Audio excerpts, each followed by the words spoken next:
Ẹ káàárọ̀, ẹ káàsán, ẹ káalẹ́, àbíṣẹ́ tí mo wá. This is DG Naija. Don't forget to subscribe, like and share. Ó tún ti ṣẹlẹ̀ báyìí o láàrin Muri Thunder àti Saheed Òṣùpá. Arákùnrin ṣe àwọn àlàyé kan nípa bí àwọn ọ̀gá ṣe ń ṣe sí ọmọọṣẹ́ àti bí ọmọọṣẹ́ ṣe ń ṣe sí ọ̀gá. Àwọn tó fa awuyewuye láàrin Muri Thunder àti Saheed Òṣùpá. Ọ̀rọ̀ ethic ó gbẹnu tán o. Bẹ́ẹ̀ náà ló ti ṣàkàjúwe lórí Táyé Currency àti Pasuma. Ẹjọ́ ẹ tẹ́tí kẹ́ gbọ́ gbogbo bí àwọn analysis ṣe lọ.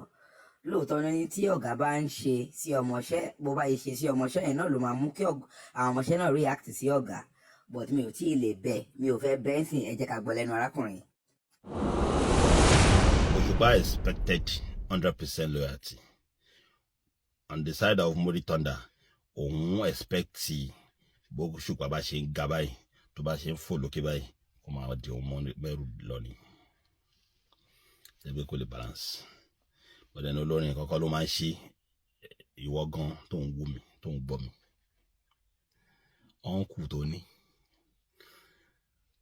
tó ní, tó lówó lọ́wọ́, tó dẹ̀ ń kọ́ ọmọ ẹ lọ sí London, Germany, tí wọ́n dẹ̀ wúlò fún nílé. Ṣé wọn náà rò lọ́kàn pé ìjọ kan wá ó yẹ kí o rọ́ǹkù ilé mọ́ èmi náà lọ London náà, ṣe ló dé èmi náà ṣe ń sáré tí wọn kò bá wọ̀ ọ̀dọ̀ ẹ̀ tọkàn fún ẹ lówó, ibi tó yẹ kó ti appreciate owó tó ń fún ẹ yẹn London tí kò mú ẹ lọ yẹn nínú ẹ̀ máa bí ẹ. Ọ̀nkú dẹ̀ mọ ọkọ tó wọn náà ṣe. Ọkú ti wò pé ọmọ yìí ń serve mi yẹ máa fún kan, ìwọ́n wò pé òun serve ọkú kó máa ṣe ẹ bí àwọn ọmọ ẹ̀. Psychological contract. Àbọ̀kọ àti ìyàwó lé, ìwọ ìyàwó tó ń gbọ́ mi, èròǹgbà ẹ̀ psychological contract ọkàn ẹ̀ sí ọkọ ẹ̀ ó high. Ó yẹ kí bàbá alágbájá lè ṣe báyìí fún mi, ó yẹ kó lè ṣe báyìí fún àwọn ẹbí mi, ó lè ṣe báyìí. Bàbá alágbájá kẹ́dẹ̀ rèé, ó mọ nǹkan tó ń wọ̀n. Ìkùnsínú máa wà. Ọ̀rẹ́ àtọ̀rẹ́ tọ́jọ́ ń bára wọn ṣe, èròǹgbà oníkálukú wọn lọ́kàn ara wọn ọ̀tọ̀. Ẹ̀yin artisans, ẹ̀yin apprentice tẹ́ ń kọ́ṣẹ́ lọ́dọ̀ ọ̀gá yín, tẹ́ jẹ́ most favourite ọ̀gá yín, gbogbo èròǹgbà yín ni pé ìjọba máa ṣe freedom lásán báyìí. Tẹ́ bá jẹ́ tailor ni, tẹ́ bá máa ṣe freedom lásán bí ọ̀gá mi ṣe like mi, lọ́kẹ́ mi ló máa ń sọ gbogbo àṣírí ilé ẹ̀fún, èmi ló máa ń ránṣẹ́ yìí. Tẹ́ bá máa ṣe freedom báyìí, ó yẹ kí ọ̀gá yìí fúnra rẹ̀ lè ra sewing machine fún mi. Ó yẹ kí ọ̀gá yìí fúnra rẹ̀ tẹ̀lé kó gba ṣọ́ọ̀bù tí màá kọ́ lò fún mi. Psychological contract your apprentice nìyẹn sọ́gá yìí.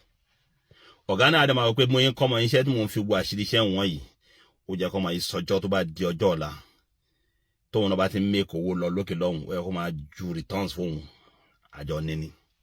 Tó bá lè jẹ́ organisation tó mọ̀ rí sewing machine tọ́gá ọ̀tẹ̀ ẹ̀ràn ọ̀yá yìí, á sọ̀rọ̀ ọ̀gá láìda tí kò bá bẹ̀rù Ọlọ́run.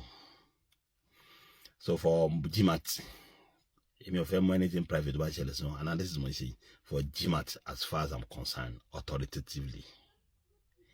Analysis mi sọ pé psychological contract ló dára yín, ló pu omi sí ẹwà Saheed Òṣùpá àti Muri Thunder. He expected so much, and the only thing Saheed Òṣùpá was expecting from Muri Thunder was loyalty, undiluted. But Muri Thunder, because of nǹkan tó expect kó rí, ó break loyalty. Ó break ẹ̀. Ó sọ àwọn ọ̀rọ̀ kan tó necessary. So guy, this Saheed Òṣùpá about a connection. Popularity Muri Thunder came from like father, like son. Over time, like father, like son, Òṣùpá ò focus àwọn tó wà ní òkè followership. Level tí ẹ báyìí, ó ti ń build àwọn ọmọ tí ẹ bọ̀ lẹ́yìn. Because Òṣùpá started like a jago musician. Ó dẹ̀ tí wọ́n sọ pé àgbà ti dé, àwọn ti jùmọ̀ bẹ́ẹ̀ lé.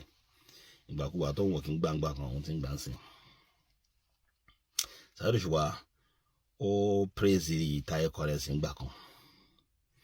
Ó ní ọkàn náà fi like Táyé Currency ni pé ó wà loyal, pé ọmọ olóhùn ni, àbúrò òun ni.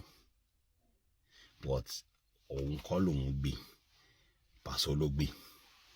So Táyé Currency show Paso ìjà tó bá ṣe tẹ gan tí Paso ò bá ràn kò yé yín tí Paso ò bá ràn táyé kọ́lẹ́sì agbẹ́wù ìjà yẹn wọ̀ àmà kò yé yín Saheed Òṣùpá ní nídìí láti tà sí táyé because ọdún ṣe fún Pasuma yẹn ó ń múnú òun dùn pé pé ìjẹ́ kọ́ mọ́ máa ṣe ni pé ìjẹ́ kọ́ mọ́ máa ṣe ni Saheed Òṣùpá ló sọ bẹ́ẹ̀ o fún táyé pass mark yẹn ó dàbí pass message sí camp tẹ pé lẹ́yìn tó fẹ́ ṣe bí táyé bí. àwọn kan wà tó bá Saheed mú láìnẹ̀ tí ìjà dé tó clinch elsewhere náà àbí loyalty tí mo sọ yìí tí Òṣùpá ń wá oró èyí tí àpèsè fún bá wá sí Saheed Òṣùpá ò rí lára mú rí time tí ojú agbo fújì le little did Òṣùpá realize pé Muri Thunder ní sí camp òun náà tí Muri Thunder bá decide pé òun fẹ́ wà lẹ́gbẹ̀ẹ́ Olúfimọ́ nothing bad tó bá dẹ̀ fẹ́ dá wà fún rẹ̀ náà nothing bad are you getting it? Nothing bad. So psychology contract ló wà láàrin Saheed Òṣùpá àtàwọn bad boys ẹ̀ ní time táwọn kòkòrò tó fi disband psychology contract ló ṣe wọ́n.